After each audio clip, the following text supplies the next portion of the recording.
Un esiet sveicināti, cienījamie draugi, dāmas un kungi, jaunieši un jaunietes. Sporta arēna ir atpakaļ kopā ar jums. Un manis šodien studijā ir neviens cits kā man ļoti labs draugs Endijs. Čau visiem. Un ar jums būšu kopā es. Ar mums būs arī Krists. Jo. Šodien cilāsim futbolu, cilāsim varbūt bišķi hokeju. Tāds viss sports, mēs jau vairāk kārt esam teikuši, sports nemirst, sports neapstājās un sports dzīvo. Ir par ko runāt. Šajās dienās tādās interesantā laikā mēs dzīvojam vispār. 3 valstīs pasaules kausa notiek vēl vasarā, hokeja spēlē, kāds Amerikā, tā kā Amerikā viss notiek. Amerikā hokejs, Amerikā šitas, jā. Un tie video, kur Erlings Hollands brauc uz Karolīnas Hurricanes spēli, ja kāds redzēs šo video, var droši bildi noskatīties, arī internetā tas ir redzams. Tā kā jā, futbols un hokejs vienot šodien. Jā, tiešām interesanti. Bet šodien tik un tā vairāk par pasaules čempionu futbolā. Pirmās spēles ieskrējušās, vairākas grupas sākušas savas spēles, tā kā ir pārsteigumi, dažam labi izlasēt. Tiešām ir, tiešām es tev nopietni saku. Un, draugi, tiešām esmu jau paskatījies tās dažas spēles, kas ir notikušas, 2 tikai neesmu redzējis. Godīgi teikšu tā, man ļoti pārsteidza šajās spēlēs ir īpaši Bosnija. Bosnija mani pārsteidza. Un, kas mani vēl pārsteidza, tā bija neviens cita kā Maroka pret Brazīliju vakardien. Jo es arī, lai gan es neredzēju to spēli, es tomēr pastījos highlights no tās spēles. Un, tur bija karsti, bet šodien galvenais uzdevums, protams, mēs abi divi izanalizēsim, principā katru grupu paskatīsimies, cik tur mums tā laika paliks. Un, protams, pievērsīsimies arī NHL, tāpēc, ka NHL pēdējā spēle Golden Knights, jā. Tiešām. Sastais mačs, tā kā arī tam varat droši, ja pasaules kausa laikā neguļat, vai arī viega ritms ir pazudis, tad varat droši 3 naktī arī celties un skatīties hokeju, nav problēma. Bet pirms tam arī futbols. Jo šodien, skaties, šodien spēlē 9:40. Jā. Tā kā tā, Es domāju, mēs varētu pārslēgties jau uz grupām, jā? Droši, sākam. Pirmā grupa, kas mums ir? Pirmā grupa mums ir A grupa, Meksika, Dienvidāfrika, Dienvidkoreja un Čehija. Man liekas, ka šī ir tā grupa, kuras uzreiz var iedot tādu ieskatu, ka ir vairāk tieši tā Āzijas dominants, un Āzijas un Āfrikas valstu dominants tieši Meksika un Koreja šajā grupā ir tās labākās komandas. Tas pieredz redzēt Eiropu, kā Francija, Anglija, Spānija, tur parasti uzvar tās grupas, vai arī tie, ka vismaz pirmajās 2 vietās kāds parasti pierasts redzēt, bet šī grupa ir tāda, kur labi, Čehi arī varēja to pirmo spēli nedaudz pārliecinošāk aizvedīt, tomēr Koreja, bet labi, Koreja arī to sākumu ļoti labi paņēma uzreiz ar tādu kārtīgu intensitāti un iedeva to ritmu spēlē, kurai Čehi īsti netika līdzi. Un savukārt Maroka vispār bez variantiem. Maroka atvainojiet, bet Meksika sajauc, piedodiet. Maroka pārklāt 2 grupās. Šī bija Meksikas grupa. Meksika pārliecinoši arī ļoti stabili nospēlēja 2-0, izņemot tās nepilnības tur spēles beigās. Kas visās domāju par sarkanajām kartītēm? Jā. Es nezinu, vai tur vajadzēja noraidīt, kurš dabas futbolists, bet, es nezinu, vai vispār šādā turnīrā ir vērts, protams, noteikumu pārkāpums, tur ir visam savs robežas, bet šādā turnīrā vajadzētu noraidīt futbolists, es nezinu. Kaut kāds nešķiet tā kā pareizi. Bet tas, ko es noteikti ievēroju, ka pirmās spēles skatoties, man tīri īstenībā es esmu tās varbūt tās savas domas nedaudz par šo formātu nedaudz pamainījis. Man nav tā, ka ļoti nepatīk tas formāts, jo iepriekšējā podkāstā es šo formātu nedaudz kritizēju. Te sakot, ka tās 48 komandas varbūt ir par daudz.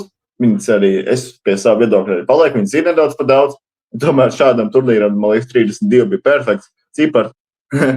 Bet, ja atgriežamies pie grupas, tad pirmie rezultāti rāda, ka pirmie rezultāti iezīmē favorītus. Un tā var īstenībā tā nedaudz pareģot, ka tā līdera cīņa būs starp arī pirms turnīra varēja redzēt to grupu, kam līderis būs Maroka un Koreja, kurām tomēr tie futbolisti ir. Labi, es nenārakstu Čehijas izlasu galīgi, bet, Meksika un Dienvidkoreja tomēr ir nedaudz pārāks pamats šai grupā. Ok, mēs zinām, ka Dienvidkoreja ir neviens cits kā viens mums ļoti pazīstams spēlētājs. Sons. Jā. Arī Parīzes Saint-Germain vidējās līnijas spēlētājs. Jā. Agrāk viņš arī spēlēja Tottenhamas Hotspurs. Kā tiešām ļoti, ļoti zināms spēlētājs. Ja būtu man jāizsakās par A grupu, tad neapšaubām A grupas favorīti ir Meksikas izlase. Jo ar milzīgu pieredzi pasaules kausos. Piedod, es tev pārtraukšu. Es neteiktu neapšaubāma. Es laikam tomēr teiktu tāda, vienkārši favorīti. Jo es domāju, ka Dienvidkorejas un Meksikas spēlē būtu interesanti pavērot, kā Koreja ies, jo Āfrikas un Meksikas spēlē to varēja ļoti labi redzēt, ka ja tu pret tādām līmeņu komandām, kāda ir Meksika, vai tu paņem jebkuru grandu, ja tu iesāc pret grandu slikti, tu dabū ātrus vārdus, tad tā spēle aiziet diezgan tādā sliktā gultnē. Tā pašai otrai. Tā arī sanāca Āfrikā, ka ātri vārds sanāca un diezgan. Kādas ir priekšrocības Meksikai? Meksika ir rīkotāja valsts. Savs stadions, savs mājas, savs stadions, savi līdzjutēji. Tur bļauj pa viņiem. Tas ir diezgan pamatīgs skaitlis, Bet savukārt grupas, teiksim tā, Dienvidāfrikas Republikai intriģējoša cīņa būs par otro vietu grupā, jo Čehijas un Dienvidkorejas izredzes tiek vērtētas visai līdzvērtīgi. Kā tu raugies šo? Es domāju, ka Dienvidāfrika vēl noteikti nav atmetusi nekādas cerības, arī ja ir zaudēts pirmajā spēlē. Es domāju, ka viņa liks pamocīties gan Koreja, gan Čehijai. Šī grupa diezgan līdzīga tāda savos spēkos vispār. Es burtiski tikko teicu, ka Meksika un Koreja ir labākās komandas grupā, un es tā arī ir, Bet tā ir. Ja mēs salīdzinām, piedod, es to arī pārtraukšu, bet ja mēs salīdzinām Meksiku un Koreju, tās ir, teiksim tā, pirmās divas vietas. Tālāk, Dienvidāfrika ar Čehiju var pacīnīties vēl par to trešo vietu. No trešās vietas arī tikt uz play-offiem, jā, tā kā tās spēles, šis turnīrs ir tāds, ka tev nav laika īsti ieskarēties, tev ir uzreiz jāsāk spēlēt, jo tev ir 3 spēles grupā, un tad tev ir palielam uzreiz play-offs, tā kā punkti ir jākrā tagad un uzreiz, tā kā, to arī Meksika ļoti labi izdarīja pirmajā spēlē, uzreiz, kā saka, ielika sev favorītu statusā, pierādīja savu favorītu statusu, teiksim tā, Dienvidāfrika aplauzās. Smagi. 2-0, 2-0 tas jau arī nav tik daudz. Tad 2-0 kā sagrāba, bet pēc iespējām, ko veidoja Meksika, tajā spēlē tur varēja mierīgi 5. Jā, un es arī varu pateikt, ka es to maču skatījos, un tiešām aizraujoši likās tas, ka Meksika katru reizi, kad viņi mēģina uzbrukumu veidot, viņi veido tiešām skaisti. Var redzēt, ka ir iespēlēts tās stratēģijas viņiem uzbrukumā un tā tālāk. Ko var arī pateikt? Viņi spēlē gan no aizsardzības, gan no uzbrukuma. Teiksim tā kā bija jāspēlē. Teiksim tā, daudzpusīga komanda, kurai diezgan arī parocīgi savu stilu arī mainīja. jeb tas, kā viņi spēlē, viņi var spēlēt, kā tu teici, no aizsardzības, ja tas ir nepieciešams, ja spēlē kādu nosacīt spēcīgāku pretinieku. Vai arī viņi var spēlēt arī kārtīgu uzbrukumu futbolu, kā ko viņi ļoti labi rādījuši, ja spēlē pret Āfriku, savu pārākumu uzbrukumā viņi pierādīja. Pret Koreju un Čehiju būs nedaudz grūtāk, man liekas, ka tur tik viegli Meksika neies. Protams, viņi būs favorīti abās spēlēs. Pret Koreju mazāk, pret Čehiju, es domāju, arī favorīti statusā būs, bet es domāju, ka Meksika pilnīgi diezgan noteikti varētu pat ar 9 punktiem no šīs grupas iziet. Viņi arī izvēlas kā pirmie no grupas, manuprāt, bet tik vienkārši Čehiju un Koreju atdos viņiem uzvaras, es domāju, ka ne. Es domāju, ka Čehija arī liks tur pamocīties tie pašiem es domāju, ka šajā grupā vienkārši būs tāds normāls kapiņš par vietām. Kapiņš jau būs katrā grupā, tikai katrā grupā ir tāds izteikts, ir grupas, kur ir izteikts favorīti, un ir grupas, kur ir, teiksim, tāpat grupa, kur ir Portugāla, tur ir Ekvadora, kas tur Kongo Republika, tur skatīšos, Kongo Republika un Uzbekistāna. Tur Portugāla bez variantiem, viņi jau tur 9 punktus tā tabulā ierakstīja. Vēl pirms turnīra fāzes, bet nedomāju, ka jā. Tas būtu par A grupu. Pievēršamies B grupai un savukārt tur rīkotāja komanda, jeb izlase ir Kanāda. Tad, vienkārši patīk skats, ka 2 neizšķirt jau bijuši no visām komandām. Jā, un cik es pirms mūsu podkāsta vēl pastījos turnīru tabulu, un visām izlasēm šajā grupā ir pa 1 punktam. Un ir abas visas komandas ir ar vārtu attiecību 1-1, kas ir viens iesis gols, viens ielaists. Var teikt, nākamās spēles izšķirs tos iznākums, un tas, ka Šveice varēja ar saviem 26 sitieniem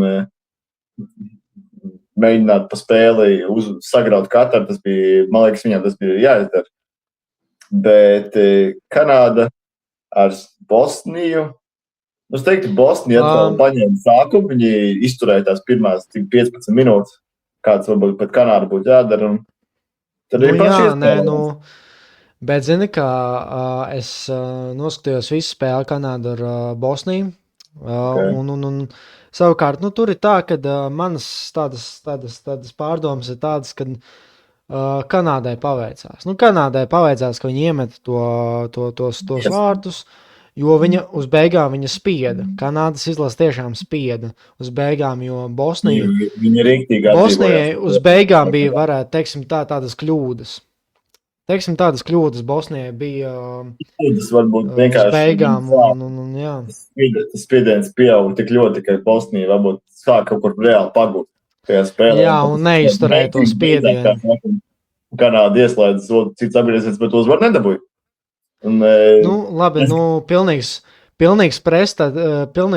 Pilnīgs pretstats, man liekas, ka ir Šveices un Katāras spēle, jo Šveice...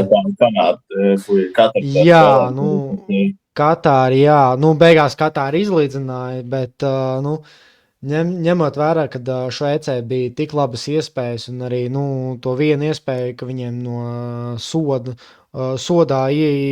sitienu iedeva, kuru viņi arī realizēja. Viņiem vajadzēja uzvarēt. Man liekas, ka Šveicē Katāra vajadzēja uzvarēt bez jebkādiem variantiem. Viens ir vajadzēja, otrs, ka futbolisti un Katāras izlase šajā gadījumā pierādīja pretējo. Cīņas par paņēma to savu punktu. Es domāju, šis punkts katrai būs milzīgā vērtē. Tīpaši, ja tu paņem tās nākamās spēles, kad viņi jau ir tikuši garām Šveicei. Teiksim tā, viņi to grūtāko spēli, man liekas, viņi ir aizvedījuši. Pret Bosniju un Kanādu tās divas fiziski smagas spēles viņiem pašiem. Bet es domāju, viņi būs gatavi, tīpaši ņemot vērā to turnīru formātu, ka tev nav katrā otrajā dienā vai katrā dienā jāspēlē futbols. Tur var atpūsties, sadaktarēt, ja kaut kas ir savainots. Spēlētāji var arī ilgāk atjaunoties pēc tām spēlēm. Tas arī ir būtiski. Es domāju, katrs izlasēja, ka pēc tādām spēlēm vajag kārtīgā labi formā ieiet.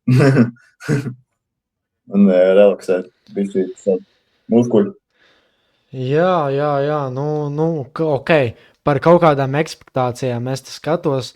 Tad viens no futbola, teiksim tā, analītiķiem ir rakstījis tā. Par B grupas favorīti tiek uzskatīta Šveices izlase. Gan sastāva kvalitātēs, gan snieguma lielajos turnīros. Snieguma lielajos turnīros un stabilitātes dēļ.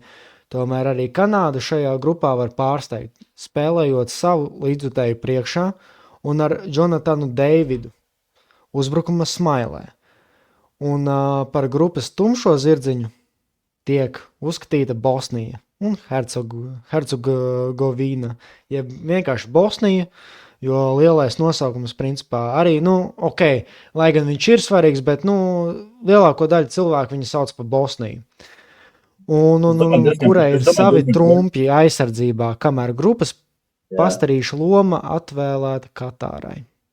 Kaut kā tā tas ir tās analītiķu ekspektācijas un viedoklis, un beigās, ko es vēlos pieminēt, kad tad prognozes par iekļūšanu izslēgšanas spēlēs, tad Šveice uzvarēs grupu, 2. vietu ieņems Kanāda, 3. vietā finišēs Bosnija, bet manuprāt, ka Bosnija varētu būt vai nu pirmā, vai nu otrā. Man nav tāda sajūta, ka Šveice varētu būt pirmā. Kā tev? Kā tev ar to? Man liekas, ka Šveice noteikti izdarīja secinājumus pēc pirmās spēles. Tīpaši momentu realizācija, kur tur bija vairāk vārtu stabi, vairāk momentu, kurus viņi nerealizēja. Cik bija 26 citieni vispār spēlē pa vārtiem. Tā kā, ja tiesat vienu golu, tad diezgan čāpīgi ar to visu. Bet es neuzskatu, ka Katara par tādu ļoti izteiktu pastarību. Protams, pasties pārējais izlases, viņas ir spēcīgāks, bet Katara, vai viņi ir tik ļoti favorīti, es domāju, pasaules čempionātā pierādās tādos turnīros, ka vāja komanda nav. Vāja komanda bet padomā arī, Katāra iepriekšējā pasaules kausā bija viena no rīkotāju valstīm. Viņi spēlē ar Senegālu, Ekvadoru un Nīderlandi, ja es pareizi atceros. Bija tā grupa pagājuši. Nevis pagājuši gadu. Jā, kaut kas tāds. Kaut kas tāds, jā, Jā, kaut kāda varbūt pieredze varētu būt, bet, jā, manas domas ir tādas, ka pirmo vietu varētu ieņemt Bosniju. Ieņemt Bosniju un otro Šveice, un tad trešā ir Kanāda. Man nav tāda sajūta, ka Kanāda varētu būt otrā. Es domāju, ka Šveice ir pirmajā vietā, jo Bosnija, labi, viņi pret Kanādu nospēlēja 1-1, bet satiekot parasti Eiropas izlases šādā turnīrā, kur tu redzi, ka Eiropas izlasēm parastie spēlētāji ir, varbūt ne bišķīt kvalitatīvāki no spēcīgākām izlasēm, bet tomēr Šveices izlase ir tāda, kura tā ļoti pēdējos gados to līkni uz augšu ir rīktīgi paņēmuši, ka viņiem ir vairāk to futbolisti, tas pats Akanji, ir joprojām spēlējošs lielisks aizsargs, kurš ļoti labi ar uzbrukumiem pieslēdzās. Es domāju, ka Šveice joprojām paliek tie favorīti statusā, bet viņi noteikti ir bijuši sagandējuši dzīvi ar šo neizšķirt grupā, un ņemot vērā, ka nākamās divas grupas ir pret nomināli spēcīgākām izlasēm, tad es domāju, ka viņi var arī nožēlot šo neizšķirt vēlāk turnīrā. Labi, kas tad tur, kā jau teica, kad Kanādai ir viens no tādiem uzbrukuma smēles speciālistiem Jonathans Deivids. Ir spēlētājs, tāds ir, jā, bet labi. Tas ir tā par to B grupu, tad varbūt pievēršamies trešajai grupai. C. Un trešā grupa Skotija, ir C. Maroka, Brazīlija un Haiti. Maska, no intrigas viedokļa šitas ir vienkārši brīnišķīgi, ka es šobrīd pēc pirmās spēles redzu Skotiju pirmajā vietā. Pagaidām, bet, Brazīlija trešajā vietā šobrīd, tikai tā, ja tu paskaties pirmās spēles Brazīlija trešajā vietā, šobrīd atainojās un kaut kā liekas, nav pareizi. Kaut kā izskatās, ka tas nav jā, loģiski. Bet, tā kā pasties grupu, kāpēc Skotija ir pirmajā vietā ar, tā kā ar uzvaru?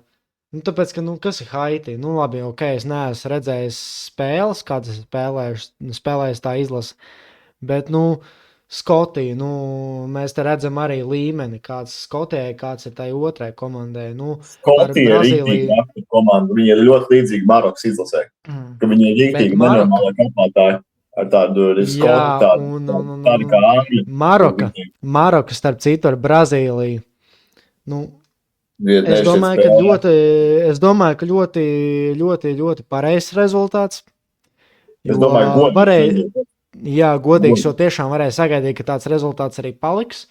Lai gan Brazīlija nedaudz ir tā favorīta. Mēs jau zinām, kas tur ir. FIFA Angābas komandas atdodas tieši blakus. 7. vietā ir Maroka un 6. vietā ir Brazīlija. Tā kā, principā, divu līdzīgi komandas spēle, ja tu reāli pasties. Protams, Brazīlija tur ar atsevišķiem līderiem var ņemt Rafiņu, Vinicius, tur Antonijs un vispārējie. Neimārs vispār nebija pieteikts spēlēt, par ko es nebiju nedaudz izbrīnīts. Varbūt tur kādas tehniskas kļūmes notika, varbūt. Tā arī varētu būt. Neimāram tehniskas kļūmes. Bet visādi gadījumi ir bijuši. Ja pa C grupu, ja pa C grupu mēs skatāmies tad ekspertu, jeb analītiķu viedokļus, jeb ekspektācijas, un te ir rakstīts tāds raksts, lai ar Brazīliju ir visu laiku titulētākā pasaules kausa izcīņas fināla turnīru dalībniece, nepārsteigs, ja grupā uzvarēs Maroka.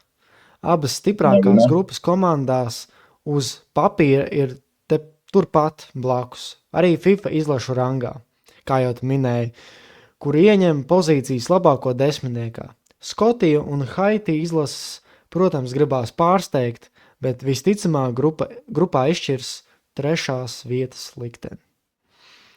Pilnīgi pareizi, es domāju. Es domāju, ka šajā turnīrā ir tā, ka pat ar 3 punktiem tu var jau tik tālāk palielināt no tās grupas ārā. Līdz ar to Skotija jau izdarījuši.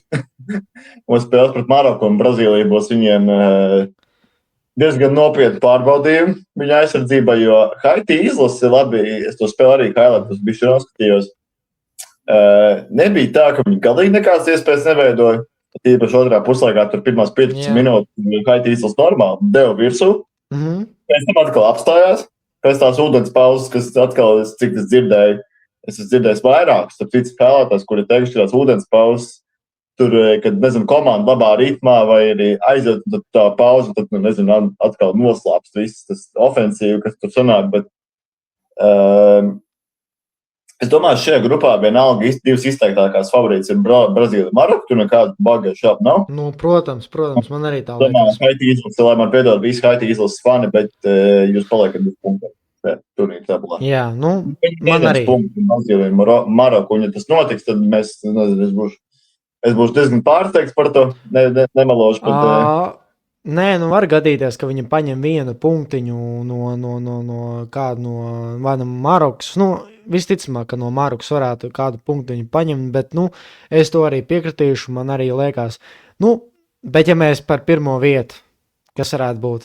Maroka vai Brazīlija? Es domāju, ka tomēr tā būs Brazīlija, jo viņiem ir ļoti svarīgi, ka pēc šāda neizšķirt, kas viņiem noteikti nepatīk līdz galam, es domāju, pašiem spēlētājiem, kā viņi nospēlēja tīpaši tās pirmās 30 minūtes, ka Maroka dominēja spēlē līdz Brazīlijas vārtiem, kad Brazīlijas nedaudz atguvās un sāk jau spēlēt citu futbolu. Tomēr es domāju, ka Brazīlijam ļoti svarīgi ir tieši nākamajās 2 spēlēs tā riktīgi ieskrieties, un tīpaši pret Haiti izlasi viņiem būtu vēlams uzvarēt 3-4 vārtu pārsvaru. Zin kā, pārliecībai atkal viss tas tur Brazīlijai vajag šitās lielās uzvaras, kas viņiem ļoti...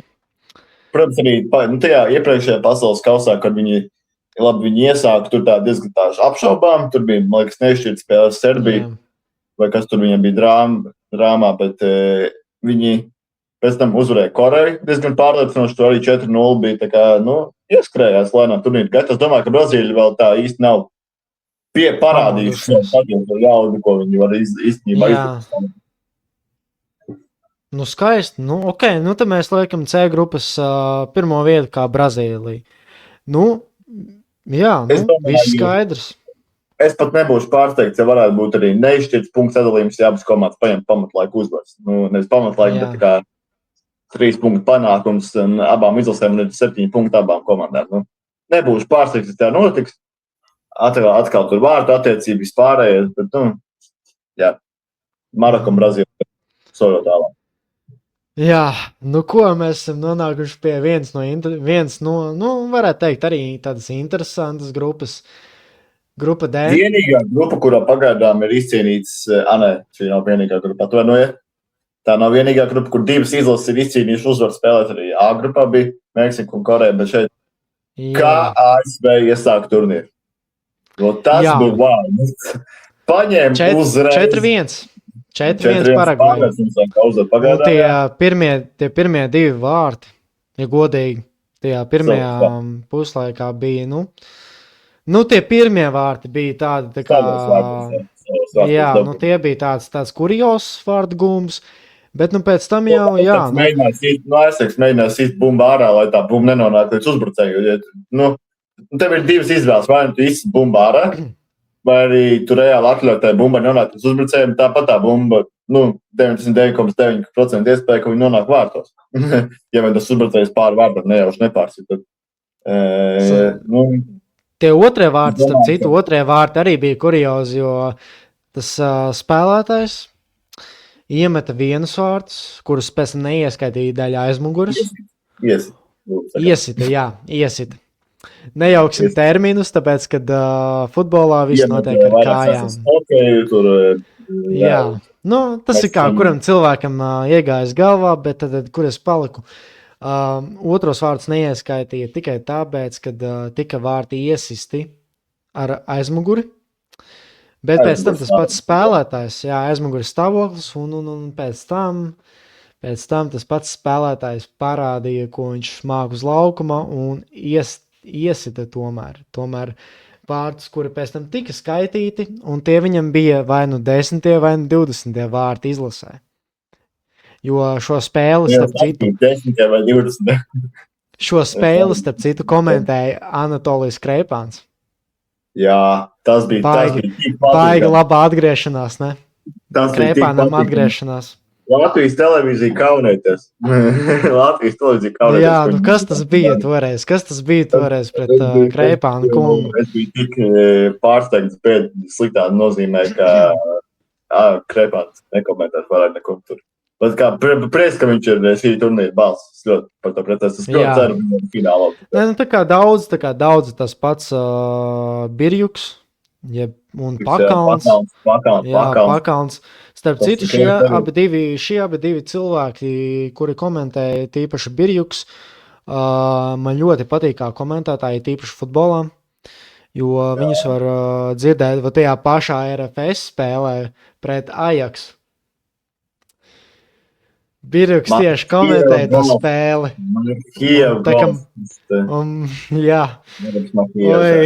Atmiņas. Eiropas līgas tur bija ļoti skaists turnīrs, mēs bijuši atkāpi no pasaules kausa uztaisījām, bet RFS, es ļoti ceru, ka viņi vēl kaut kad tur uzspēlēt. Ir visas iespējas. Konferences līgā bija arī tagad Eiropas līgā, tad nākamais Champions League, ne? Champions League, jā. Tagad jau ir kā sāk veidoties tās komandas. Tās komandas jau sāk veidoties, un jā. Es domāju, ka tā reize, kad Rīga FC Prāgas Spartu uzvarēja savās mājās, es atceros, tas bija. Tā kā tas bija pavisam nesen. Ok, ja mēs tā arī vēl no tādas mazas atkāpītas, to mēs varbūt kādā citā podkāstā, tā kā beigsies viss šis pasaules kaus, un pievērsīsimies gan basketbolam, gan futbolam, tīri tā arī. Latvijas basketbola spēles, tā kā 3. Jā, bet es vēlos ieskicēt. Es vēlos šeit ieskicēt arī pašu Latvijas futbola virslīgas pirmsākumus, kur bija tādas komandas kā Skonto 2000, kā bija futbola klubs Vēnspils ar Gājevu priekšgalā. Kas vēl ir bijusi? Vēl ir bijusi Spartaks. Spartaks ir bijusi tāda komanda. Kura bija tā komanda, kur spēlēja Champions League, nevis Champions League, bet kurai bija spēles, man liekas, ar Chelsea, Barcelona, kas tur arī bija. Ir Latvijas komanda, viena bijusi, man liekas, tā bija arī Ventspils. Kaut kas tāds bijis, jā, jo šobrīd, šobrīd ir tādas vienības kā RFS, FC Rīga un, protams, neviena cita kā Auda. Un neviena cita kā Auda, kas ir nomināli 3. vieta. Bet tā bija tāda mazā atkāpība. Tā bija Latvijas futbola flagmaņi, un tur nekādas baigās izmaiņas nebūtu. Komandas ar 2 lielākajiem budžetiem virslīgā. Virslīga ir tā protams. Kur RFS ar IGFC ir izteikti pārāk par tām pārējām komandām. Sastāvs arī Savaļnieks, Ikaunieks, tie ir Latvijas izlases līderi. Kas tur vēl ir? Černomordijas, FC Rīga, kas tur vēl visi šie spēlētāji, Zviedris. Orols, man liekas, arī bija, jo Matrevits, man liekas, spēlē kaut kur citur, ja nemaldos. Jā. Matrevits. Matrevits, man liekas, pat parakstīja līgumu ar RFS, ja es pareizi atceros. Tā kā... Varētu tā būt, es nezinu, bet, bet ja mēs tā globāli skatāmies, tad Matrevicam būs diezgan jāpiedomā pie savas spēles, jo jau otro sezonu RFS, kā izteikts pirmais vārdsargs vārtos RFS komandai ir neviens cits kā Horvātu vārdsargs. Tā kā viņam būs mazliet jāpieliek. Bet ja mēs vēl par to D grupu, tātad analītiķu ekspektācijas. Viena no interesantākajām. Tā ir E-grupa. Mēs tagad par D grupu, jā. Un tad kā no analītiķu perspektīvas ir teikts, viena no interesantākajām grupām, jo nav izteikta granda. Un nav ar kādas relatīvi vājākas izlases. Piemēram, piemēram, Āzijas neviens futbola pazinējs nenonāk šoka stāvoklī, ja jebkura no šīm komandām ieņems pirmo vai pēdējo vietu, kas zina, varbūt pat atkārtosies 1994. gada turnīra arī notika ASV. Scenārijs, kad viena grupa visas 4 vienības finišēja ar bilanci 1-1-1, neskatoties uz sacīto, man šķiet, ka amerikāņi varētu ieņemt pirmo vietu, un tieši viņus uzskatu arī par vieniem no visa turnīra tumšajiem zirdziņiem mainieki, kuri var aizkļūt tālu. Un vēl vēlos pieminēt, kad vietu sadalījumu šeit ir tāds. ASV 1. vieta, Turcija 2. vieta un 3. vieta Paragvaja. 3. vieta Paragvaja, kas vēl neizklausās pareizi, bet tomēr... Mēs zinām, ka Turcija jau ir zaudējusi ar 2-0. Paragvaja arī zaudēja 4-1. Lai gan Turcijas futbola izlases kapteinis Hakans Čalsnoglu ir izteicies, ka viņa komanda tur dominēs pret Austrāliju. Tā arī bija. Īstenībā vārdi parādījās arī darbos, ka Turcija to spēli diezgan stabili spēlē, bet tas, kas Austrāliju padarīja par bīstamu komandu tajā spēlē, bija pretuzbrukumi ir tīpaši tās standarta situācijas, kad Austrālija diezgan jaudīgi izspēlē. Es domāju, Austrālija, pirmkārt, viņiem mališi, ka viņi to uzvar paņēma. Pret Turciju tas nav viegls uzdevums, jo Turcijai daudz jauni talanti ir parādījušies, pēc Junus Agīns. Tas ir aizstar citu pret RFS, ja kāds arī atcerās. Jā. Tā kā Junus Agīns ir viens no tiem, kurš spēlē šajā Galatasaray komandā. Un Turcijas izlasē, protams, tāds talants, jā. Paragvajas izlases, laikam arī tomēr tas liecos to, ka viņi varētu atņemt punktu Austrālijā, es domāju, bet es nedomāju, ka viņi tiks garām Austrālijai un Turcijai arī. Bet šī tāda grupa, kur tiešām, kā teici, un kā tas analītiķis tur izteicies, laikam, ka šī grupa, kur tur baigi nevar tā uzreiz pateikt, kā būtu, šitie zāģēs visās spēlēs. Labi, Paragvai varbūt tur tā. Bija šī nostāja no pārējiem izlasēm, bet Austrālija, ASV, Austrālija un Turcija tur diezgan labi kipiši izveidot. Jā, jo, kā es minēju, tad 1994. gadā turnīrs, kurš notika Amerikā. Jā, scenārijs vienā grupā, visās 4 vienības finišēja ar bilanci 1-1-1. Jā. D grupa tiešām, man arī liekas, ka D grupa ir ļoti interesanta, ka tiešām šo grupu ir vērts arī paskatīties, paskot līdzi, tā neteiksim, kad maksimāli, bet tā minimāli, tā tīri intereses pēc. Es domāju, Turcijas liktenis izšķirsies spēlēt Paragvaju. Jo es netiku labi. Jā, varētu tā būt. Jo es domāju, ka tomēr ASV ar šādu sākumu viņi noteikti iegūst kaut kādu to emocionālo pārsvaru, vēl spēlējot savās mājās, protams. Bet Turcija, tas zaudējums Austrālijiem, es domāju, viņi var šī zaudējuma arī tālāk netikt vispār. Protams, atkarīgs no Paragvajas spēles, ja viņi savāksies, uzvarēs Paragvaju normāli, tad jā. Bet es domāju, ASV paliek pirmajā vietā šajā kompānijā. Man liekas, ka pirmajā vietā būs Austrālija. Austrālija? Man liekas, ka pirmā vieta ir Austrālija un otrā vieta ir Amerika. Amerikai gan bišķi kvalitatīvāk spēlētāji par Austrāliju, bet Austrālijam atkal tas cīņas parts, viss tas tur, kas viņam raksturīgs. Tāds ir. Jā. Tāds ir. Ok, mums ir palikusi vēl viena analītiķa viedoklis, jeb ekspektācijas par E grupu.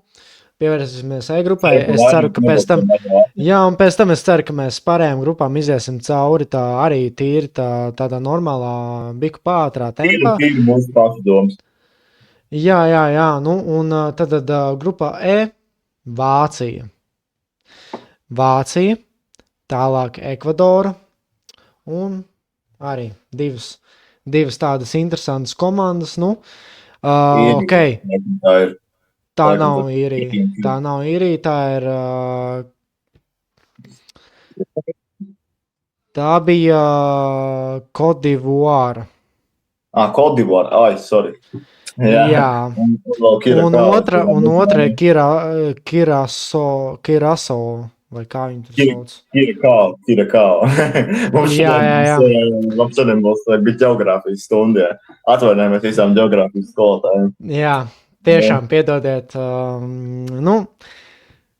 Bet tas ir noderīgi. Mēs vismaz izglītojam jūs, skatītāji, un izglītojamies arī mēs. Tā kā jūs varat redzēt, jūs varat redzēt, cik labi mēs esam. Šobrīd skatītāji var redzēt, cik mēs ļoti labi mākam mākslīgo intelektu pielietot geogrāfijas stundās. Jā. Tas tā. Mazliet tāds spoilerīts, jā, bet labi, nav jau tik traki. Kolēkam nepalīdz ar šo. Nav jau tik traki. Jā. Nav jau tik traki. Tātad, ok, virzamies pie ekspektācijām. Vācija, Ekvadora, es jau aizmirstu to valsts. Kodivāra un Kirakau. Kirakau? Man ir rakstīts, ka Kirakau. Kirakau. Tur var visādi interpretēt. Interesanti. To zinās geogrāfijas skolotāji, bet tad ekspektācijas šajā grupā ir tādas. Grupa E izceļās ar skaidru favorītu un ļoti līdzvērtīgu cīņu par otro vietu. Vācija, pateicoties pieredzē un taktiskajai disciplīnai, visticamāk kontrolēs grupas gaitu un būs stabila līdere. Savukārt Ekvadora un Kodivāra veidos fiziski intensīvu un neprognozējumu konkurenci par izkļūšanu no grupas. Ekvadora var iegūt priekšrocību ar strukturētu spēli un ātrumu pārējais, kamēr Kodivāra balstīsies uz individuālo meistarību un atlētismu. Kirasao, jeb Kirakao, kā tu saki, lai arī būs outsideris, potenciāli var ietekmēt grupas dinamiku, atņemot punktus kādai no favorītēm. Neko vairāk no viņas nesagaidītu. Kopumā šī grupa var nest vienus no interesantākajiem dueļiem grupu turnīrā, jo šeit spēlē 4 dažādu kontinentu pārstāvji, kas nozīmē dažādu spēļu stilu sacensību. Un tas var izvērsties ļoti interesanti, jo komandas reti spēlē savā starpā un viena otru mazāk pazīst. Un tad prognozes par vietām ir tādas: Vācija 1. vieta, Ekvadora 2. vieta, Kodivuāra 3. vieta un Kirasao jeb Kirakau 4. vieta. Nu, manuprāt, ekspektācijas un viedoklis ir tiešām tāds, kādu es biju iedomājies, un vietu sadalījums arī ir gandrīz tāds pats, ko es iedomājos. Nu, Kodivuāra ar Kirasao varētu savstarpēji, tiešām konkurēt ar to 3., 4. vietu, bet, ja man būtu jāvērtē, tad vietu sadalījums tiešām ir tāds, kāds varētu būt arī. Es domāju, ka Ekvadoru nedrīkst nenovērtēt šajā grupā, un ir viens ļoti labs iemesls, kāpēc. 18 spēlēs pasaules kausa kvalifikācijā kopā ielaist tikai 5 vārti. 18 spēlēs ielaist 5 gols, kur, labi, tur ir 0 vairākas spēles, bet ar aizsardzību viņi neizšķirt, labi, kas viņiem bija tur kvalifikācijā: Argentīna, Brazīlija, Peru, Kolumbija, Venecuēla, Paragvaja tāpat, galu galā Čīla. Pagaid, tās nav zemākā līmeņa komanda. Un ielaist 5 vārtus un pret Argentīnu, ja es pareizi. Urugvai vēl arī, jā. Tā kā Ekvadora visu cieņu par to sniegumu, kādu viņi ir rādījuši. Es domāju, pelnīt viņi atrodas šeit pasaules kausā. Viņi, es domāju, tāda mana. Ekvadora varētu konkurēt ar pilnīgi jebkuru. Es domāju, ar jebkuru futbola grandu. Jo, tiešām, tādu spēli, kāda viņu rāda, tas ir fantastiski. Ok, labi, neteiksim, ka katru reizi viņa var kaut kur ieķerties kādai komandai, jeb grandiem.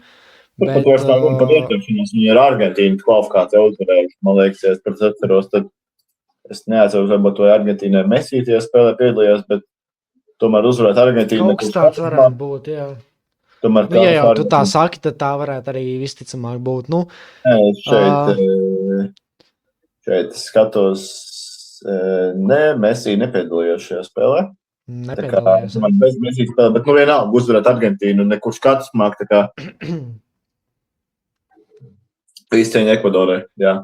Tas pats Eriks, tas pats Valencija, kurš ir uzbrucējs, spēlē, man liekas, ja es pareizi tagad atminos, tad Eners Valencija spēlē līgums, viņš Meksikas čempionātā šobrīd pārstāv komandu, un Pumas saucās šī komanda, vai arī, labi, nemācēšu spriest, cita komanda, labi, atvainojiet. Vienalga, īstenībā, ja tu paskaties šo grupu, tad es domāju, ka tāda mana mazā riskantā likme, ka Ekvadora aiziet kā pirmie no šīs grupas uzvarot Vāciju. Jā, tu tā domā, ja? Es domāju, ka Vācija varētu varbūt, neteiksim, nenovērtēt Ekvadoru, bet noteikti zinus, ko Ekvadora ir vispār futbolā, bet Ekvadora, ja mēs runājam par tumšajiem zirdziņiem vispār turnīrā, tad Ekvadora ir labs piemērs. Viņi ar to savu sīksto spēli var ļoti diezgan tālu tikt, manuprāt. Un par Argentīnu, FIFA rangā pasaules ranga līderi, tomēr tur arī, bet kā otrie palika, kā otrā labākā komanda Dienvidu Amerikas kvalifikācijā izgāja Ekvadora aiz Argentīnas, tikai viņi iesāka ar diezgan traģiski to ciklu. Tur bija neizšķirt vairāk zaudējums Brazīlijā pirmajā spēlē, bet pēc tam bija tur, man liekas, 7 uzvaras pēc kārtas. Ekvadora jaunu treneru vispār aizgāja tur līdz top vietām. Tā kā es neteiktu, ka Vācija viennozīmīgi uzvar grupu. Domāju, ka viņi tiks pāri Kodivāriem, Kirasao vai Kirakao, man vienalga. bet ar Ekvadoru viņam nāksies riktīgi patikt, man liekas. Nu, klausies, esmu atvēris Ekvadoras spēles 2022. Gada pasaules kausam. Nē, vai kad tas bija? 22. Katārā. 22. gadā, jā. Un tad grupa A sastāvēja no Nīderlandes, Senegālas, Ekvadoras un Kataras. Un Ekvadora ierindojās 3. vietā ar 4 punktiem, un tad par spēlēm. Pirmā spēle piekāpās Senegālai 2-1. Otrā spēle, es te mazliet sajaucu datumus. Tad pirmā spēle Ekvadorai bija pret Kataru, kur Ekvadora 2-0 uzvarēja full time. Tad otrā spēle bija pret Nīderlandi, kur tika noslēgta full time spēle 1-1. Un tad zaudējums Senegālai 2-1 full time. Un tad par vietu sadalījumu šajā grupā Nīderlanda bija 1. vietā ar 7 punktiem, Senegāla 2. vieta ar 6 punktiem. Ekvadora ar 4 punktiem ierindojās 3. vietā, un Katara ar 0 punktiem bija pati Es domāju, ka Ekvadora pilnīgi noteikti būs izsalkuši pēc kaut kādiem panākumiem, un vēl jau vairāk ar tādu kvalifikāciju, kādu viņi ir aizvadījuši. Ielaižot, protams, es vēlreiz uzsvēršu 18 spēlēs, ielaist 5 vārtus kopā. Tas tā kā 18 spēlēs, kad viņi ielaiduši pa visu ciklu 5 gols. Tev nav pretī tur Trinidad un Tobago un tur, nezinu, San Marino, jā. Un vēl pēc viņām tur bija riktīgs spēles ar Urugvaju, Brazīliju, Argentīnu, kas nav pasaules kausa tur zemākā līmeņa komandas. Tu pieminēji tikko Urugvaju, un es atceros pasaules kausu, kas notika Krievijā 2018. gads, kad bija spēle Urugvaja pret Portugāli, un tajā spēlē uzvarēja Urugvaja. Jā, bija tāda reize arī. Jā. Tiešām foršs mačs, kur izcēlās Edinson Cavani un Luis Suarez, jā. Jā, un izcēlās viens spēlētājs, kurš pēc tam traumu dabūja, un tad vēl Ronaldo viņu pavadīja līdz soliņiem. Respekts, pilnīgs respekts tajā spēlē bija, tiešām spēle bija tāda arī baudāma. Protams, kā jau daudzi skatījās uz Ronaldo un viņu tur panākumiem, Ronaldo, man liekas, tajā spēlē arī iemeta vārtus. Un no Urugvajas Cavani, man liekas, Cavani, pareizi izrunāju. Jā, Cavani, jā. Jā, Cavani bija arī tas spēlētājs, kurš pēc tam to traumu dabūja un izcēlās ar tiem vārtiem vēl, un savai komandai principā uzvaru atnes, tā kā. Mums ir interesanti lietas, ko jums pateikt, Kirakao izlasē ir iestus vārds pret Vāciju. 1-1 rezultāts, un mums draud vēl viens apsats šajā turnīrā, kas šis būtu vēl lielāks apsats nekā tur Šveicis un Katara, man liekas, jā. Cik tur jau tādas ziņas ir pienākušas, tad jā, starp citu, ja mēs par cik? Katra ir? Bums kontrola 72-28 Vācijā. Bet ja mēs par ziņām, tad vēlreiz atgādinu, ka mūsu podcasts ir izveidojis fanu grupu, kur jūs droši varat, ja jums ir vēlme, rakstiet mums Instagram. Rakstiet savas domas un parunāsim, padiskutēsim jautrā kompā. Jā, ja kāds grib, tad uzrakstiet vai nu man, vai no Endijam Instagramā. Mēs noteikti, ja būs laiks, atbildēsim, kaut ko izrunāsim, kā tikt tajā grupā, varbūt atsūtīsim linku, tā kā jā, interesanti. Tāks. Tagad to varētu jau ieskicēt nākamo grupu, jo mums tā ātrāk ir jāvirzās tām grupām uz priekšu. Es tikmēr pastīšos 18. gada to spēli Urugvaja pret Portugāli, kaut kādu informāciju. Es domāju, ka mēs varētu Pirmkārt, ja mēs tā izējam cauri. Varbūt izējam cauri, jā, starp. Nākamajā grupā, kas mums tur atrodas, mums ir Zviedrija, Nīderlanda, Tunisija, Japāna, kas vēl nav sākuši un šogad sāks savas spēles. Nīderlanda, Tunisija, Japāna, Zviedrija, un šī grupa man personīgi diezgan patīk. Atzīšos, jo Japāņi, kuri Āzijas viena no labākajām komandām un arī pasaules rangā pietiekoši augstā pozīcijā atrodas, precīzi nepateikšu, tūlīt atvēršu. Japāņi atrodas 18. vietā FIFA pasaules rangā. Un es teiktu, ka šī no intrigas viedokļa ir perfekta grupa.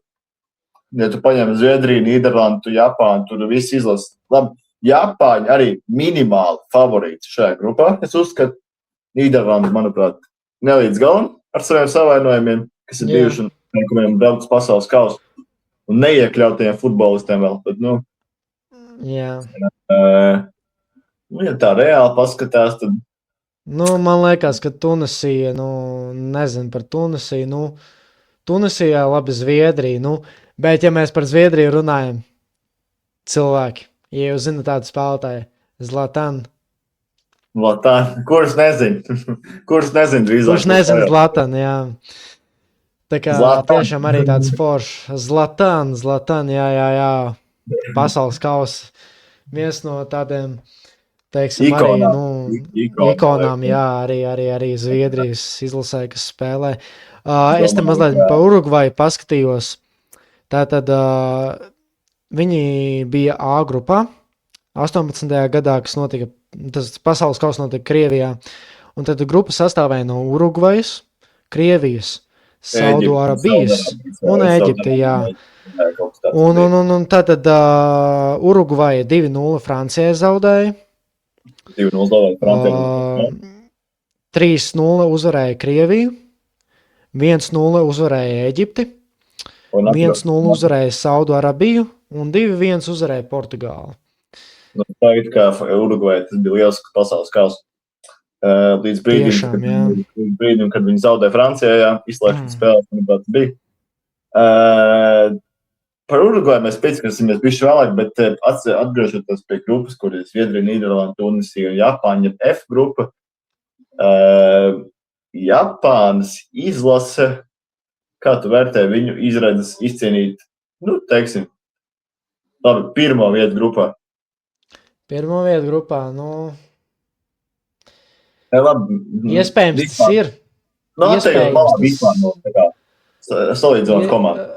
Iespējams, tas ir, bet man liekas, ka Nīderlanda ir savā elementā. Japānai ir ļoti liels izredzes, un viņi arī rāda pēdējos gados ļoti labu futbolu, bet man liekas, ka Nīderlanda tomēr ir spēcīgāka. Japāna vispār priekš manis ir tāda kā viena no jautrākajām izlasēm, ko skatīties.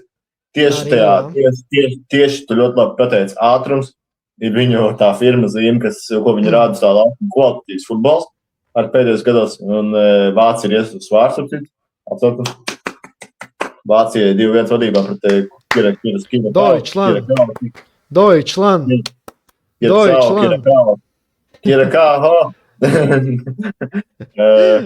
Ajo. Japāna, atgriežamies realitātē. Japāna, es domāju, ka viņi izies kā top 2 komandu no šīs grupas mierīgi. Es domāju, Zviedrija rūkti nāksies palikt bez playoff. Zviedrijai rūkti nāksies palikt bez izslēgšanas spēlēm. Tā varētu arī būt. Man liekas, ka daudz kas ir atkarīgs no Aleksandra Īzaka un Viktora Gjokereša snieguma. No vārds. Te varētu izšķirties, ja mēs tā atvadoties no F grupas, tad, manuprāt, pa pirmo un otro vietu izšķirsies spēle Nīderlanda, Japāna. Jā. Un tad par 3. 4. vietu izšķirsies Zviedrija ar Tunisiju. Principā jau šovakar, Nīderlanda, Japāna, tā kā es domāju, tas būs tāda centrālā spēle nedaudz šovakar. Labi, mums ir jāvirzās jau tālāk, un tad nākamā grupa mums ir Gāja. Jā, G grupa. Jā, G grupa. Eģipte, Irāna un Jaunzēlanda. Nomināli pateikšu Beļģija pirmā vieta, Eģipte otrā vieta. Tik viennozīmīgi, vai tu šaubies par to pusē? Viennozīmīgi, es nešaubos. Un trešā vieta, man liekas, Jaunzēlanda. Jaunzēlanda. Es teiktu, ka Irāna ir... Man Irāna neaizrauja. Irāns sadalīs punktus savā spēlē.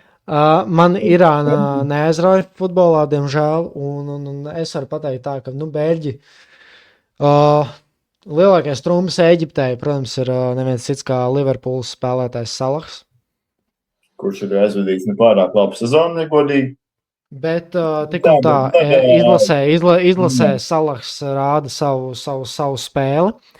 Bet, karstāk ir Beļģija tomēr, jo Beļģija, katru pasaules kausu Beļģija tomēr, viņi parāda citām izlasēm, kas viņi ir.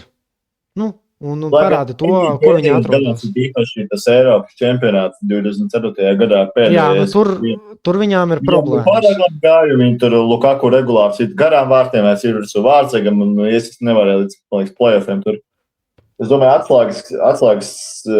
atslēgas tāds moments būs Beļģijai, vai viņi tiks galā ar, vai treneris tiks galā ar Kevinu De Bruyne un Romelu Lukaku, un visām tām lietām, kas tur ap Beļģijas izlases noteikti, jo ir visādas lietas dzirdēts, ka tur spēlētāji īstenā mērā, varbūt treneru lēmumiem, ko viņš pieņem, un tur viss kaut kādas problēmas, bet es domāju, ka ja Kevins De Bruyne ieskrēsies un komandas spēlēs ar Thibaut Courtois priekšgalā vārtos, tad Beļģijai viss būs kārtībā. Ceturtajā finālā viņi var tikt, bet es domāju, ka ja viņi trāpīsies uz kādu no lielajām komandām izslēgšanas spēļu pirmajā kārtā, tad Beļģija apstāsies. Beļģija ir tā komanda, kad var tik ļoti tālu, viņi var arī pazust pirmajā kārtā play-offā. Jā, tad es domāju, ka ejam tālāk. Viņš tagad skriet, bet tā grupā, kur ir Spānija. Saudārābija. Šite ir tas eksotiskais variants, jā. Tev ir Spānija, Urugvaja, Kapverdi, jā, kā tu sauc, jā. Saudārābija. Eksotikā. Spānija tur dejos, jā. Spānija pirmā vieta, Urugvaja otrā vieta. Es domāju, ka Saudārābija ar Kapverdi, protams, nevar izslēgt no šīs grupas, bet Spānija un Urugvaja būs baigi labās mačs, man liekas. Man ir, protams, varbūt tas, ka Cavani nespēlē Spānijas, Suarez. Pagāja. Es neesmu varbūt apskatījis to sastāvu, kas ir Cavani un Suarez, Suarez bija tas, kas nespēlē šogad. Bet jā, Spānija stabila favorīta grupā. Redzēsim, kāds būs Lamīņa Jāmāla pirmais pasaules kauss. Es neatceros, vai viņš spēlēja iepriekšējā. Viņš nevarēja spēlēt. Viņš iepriekšējā līdz bija tikai 15 gadi vispār. Tajā brīdī, kad bija pagājušais pasaules kauss. Tā kā, nezinu, viņš tajā brīdī viņš tur varbūt jaunais. Tā, jā, ko es varu par Spānijas izlasi pateikt? Tātad Vārtsargi, kur ir pieteikti šajam pasaules kausam, šajam sastāvam. David Raja, Joan Garcia, Unai Simon, aizsargi. Es esmu ļoti pārsteigts par to, ka labi negluži tādā ziņā, ka nav varbūt neviens Real Madrid futbolists, ja mēs atveram Spānijas izlases pieteikumu turnīram, tur viss ir skaisti un jau. Lielākā daļa Barcelona un Chelsea. Un Raja, starp citu, David Raja ir starp citu no Arsenāla, Joan Garcia ir no Barcelonas, Unai Simons ir no Atletika, Atletico Madrid, Mark Pubil. Atletico Madrid, ok, labi, jā. Unai Simons ir Bilbao. Vismaz jā, man rāda Bilbao. Kas te vēl ir? Erik Garcia, Barcelona, Marka Pubil, Atletico Madrid. Jā. Midfielderi. Kvalitāte, talants, protams, te ir milzīgs, un ja tu pasties vispār pieteikumu, tad Jā. tikai viens, paskatīšu futbolists, 1, 2, 3, 4, 5, 6 futbolisti ir vecumā pie 30, kas nozīmē, ka šī ir diezgan jauna izlase. Protams, to jauno vecumu vēl ieliek ļoti Lamīns Jamals, kuram ir tikai 18, nu, vispār. Jā. Un Niko Viljams arī, bet Niko Viljams viņš noberedušāks futbolists jau Eiropas futbolā. Kas te vēl mums ir? Kas te vēl mums ir no forwards tiem, mums ir spēlē, man vairāk Torres. Dīns Kusets no Real Madrid. Noteikti viņš ir tas, kurš man... Es gaidīju, ka viņš diezgan stabili iekļūs izlasē, bet, kā redzams, tad Spāņu treneris De La Fuente, man liekas, bija tas, kurš viņu trenē. Domā savādāk nekā es. Jā, kas te vēl ir no, kā jau tu te pieminēji, Niko Viljams, kas mums te vēl ir no Barcelonas Torres, Olmo, Barcelona, tālāk no Palace, tur ir Pino, tad tur ir Munos un Iglesias. Tādi ir arī spēlētāji, kuriem noteikti būs katram savu lomu. Šādā izlasē ir. Es domāju, ka priekšējā līnija tur viss būs kārtībā, lai gan priekšējā līnija man nedaudz rada jautājums, kā izskatīsies. Labi, Eiropas čempionātā tur viss bija super, bet kā izskatīsies Ferans Torres kopā ar Viljams un Jamalu. Protams, atceroties Jamalu un Viljams duetu Eiropas čempionātā, es tur par viņiem ļoti fanoju īstenībā. Pēdiņās jau man viņa finālā manu Angliju apspēlē. Bet man bija sāpīgi skatīties to, bet jā, Spānija pusfināla komanda minimums šajā turnīrā. Es domāju, ka viņi labi iespēsies, viņiem spēlē aizies, domāju, viņi pusfinālā stabili ir tiekšā. Mēs jau te ierakstām skatītāji šī pirmā epizode, kad epizode pārsniedz stundas līmeni. Ir par runāt vecību. Jā, tad izējām ātri cauri šīm 4 grupām, lai mēs varam kaut ko pastāstīt arī par NHL finālu. Kas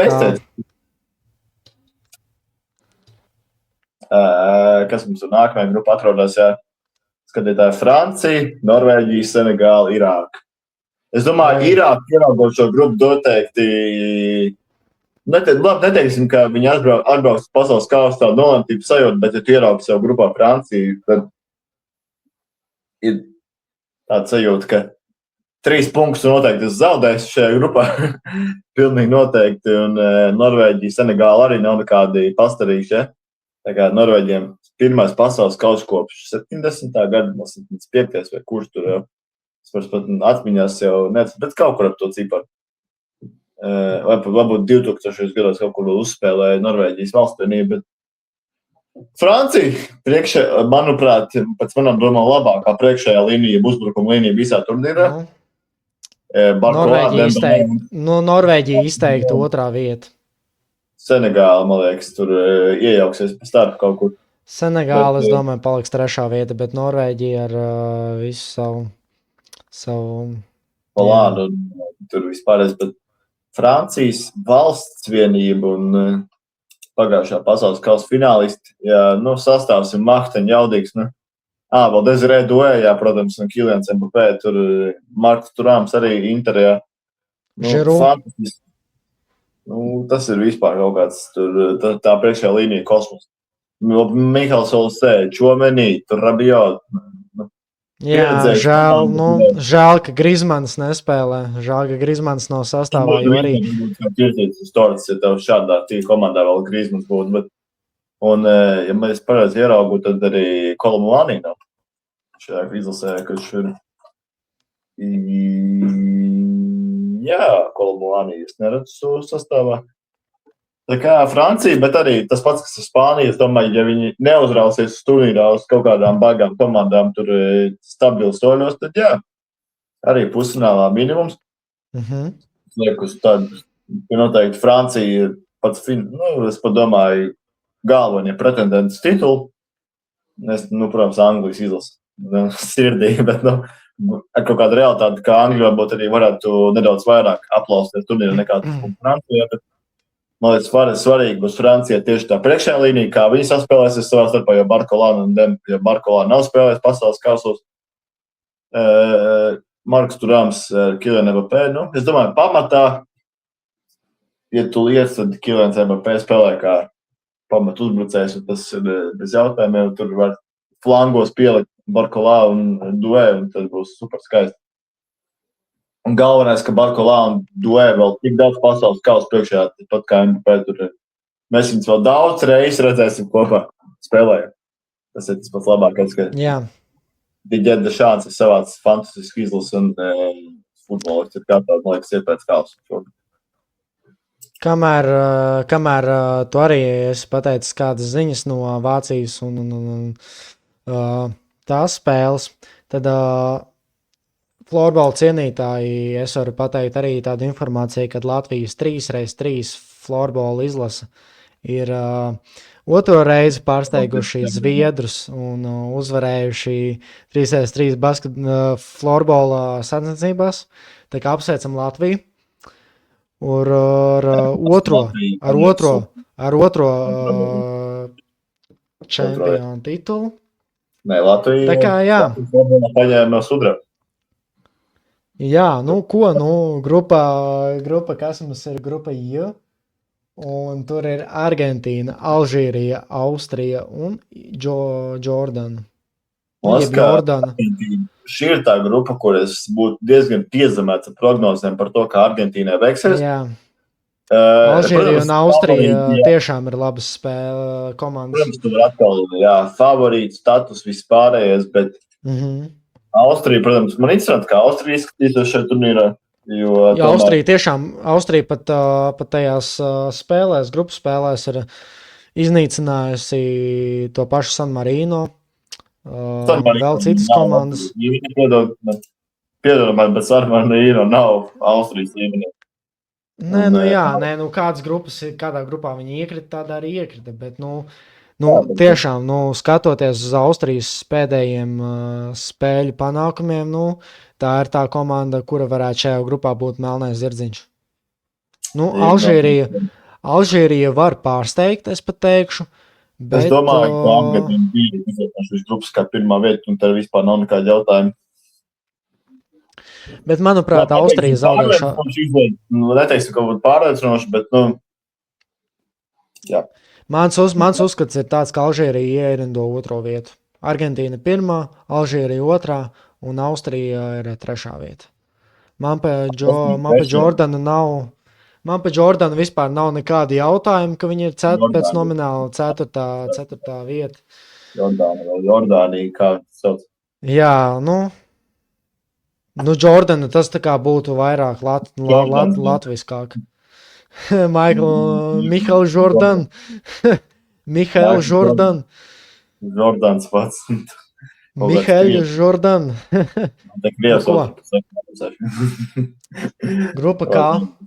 Grupa K, Portugāla, Cristiano Ronaldo, Kongo Republika, Uzbekistāna. Absolūti beznosacījuma varianti visām pārējām izlasām. Portugāla pirmā vieta. Lai man piedod, otrā vieta. Kas tur ir Kolumbija, Uzbekistāna un Kongo Republika, visi cieņģības, bet Portugāla šajā grupā iziet ārā ar 9 punktiem pirmā vietas. Jā.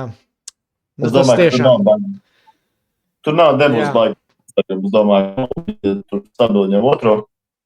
Domāju, viņi pietiekuši spēcīgi arī ir, lai neizčakarētu savu pasākumu, bet Portugālei, protams, kaut kāds spiediens arī ir, jo tomēr tev visi gaida, ka tu to grupu uzvarēsi, un tad beigās sanāk otrādi. Tad es domāju, ka šis nebūs tas gadījums, bet visi cieņi, jā, pārējām izlasēm, bet Portugāla ņem šo grupu pārliecinoši. Te jautājumu nav. Tad pēdējā grupa, kas ir grupa L, un tava Anglija, mana Horvātija, kas tur ir Gana un Panama. Tik aizraujoša grupa es neesmu nekad tā īsti tā redzējis. Šī ir laba grupa, bet man liekas, ka Anglija tomēr izies no šīs grupas kā pirmajā vietā, jo labi, Eiropas čempionātā tur viņam tur gāja kā pa kalniem, bet 3 nešķiet, man liekas, bija un knapi tur vispār tik Man arī tā plēfos. liekas. Bet, ja paskatāmies reāli Anglija ir spēcīgākā izlase šajā grupā. Un ar visu to, ka nav ne Palmers, ne Trents Aleksandrs Arnolds, protams, kas ir ļoti svarīgs spēlētājs izlasē, bet, es biju nedaudz skeptisks par to izvēli neņemt Palmeru izlasi, lai gan vesels viņš bija. Un labi, Chelsea tur spēlēja, kā spēlēja, bet tomēr tas ir Kols Palmers. Un, tikai es Eiropas čempionātā ļoti, ļoti lūdzos, lai viņi beidzot laiž laukumā, jo viņi nekādu nelaid spēlēt startā. Bet, tad jau, protams, plēfos tur Solgaits atjēdzās un lika pamatsastāvā. Bet, kopumā Anglijas izlase ir redzes, jā. Ceturto finālā, pusfinālā minimums, jā, tiks viņi tur. Pusfinālā viņi varētu apstāties kaut kādu Spāniju vai Franciju, bet es domāju, ka pilnīgi noteikti arī viena no titula pretendentiem. Horvātija. Es domāju, Horvātija, es to varu pateikt, mazliet no sastāvu pateikt. Horvātija, man liekas, var būt tas apsets, kurš netiek ārā no grupas. Ar Ganu.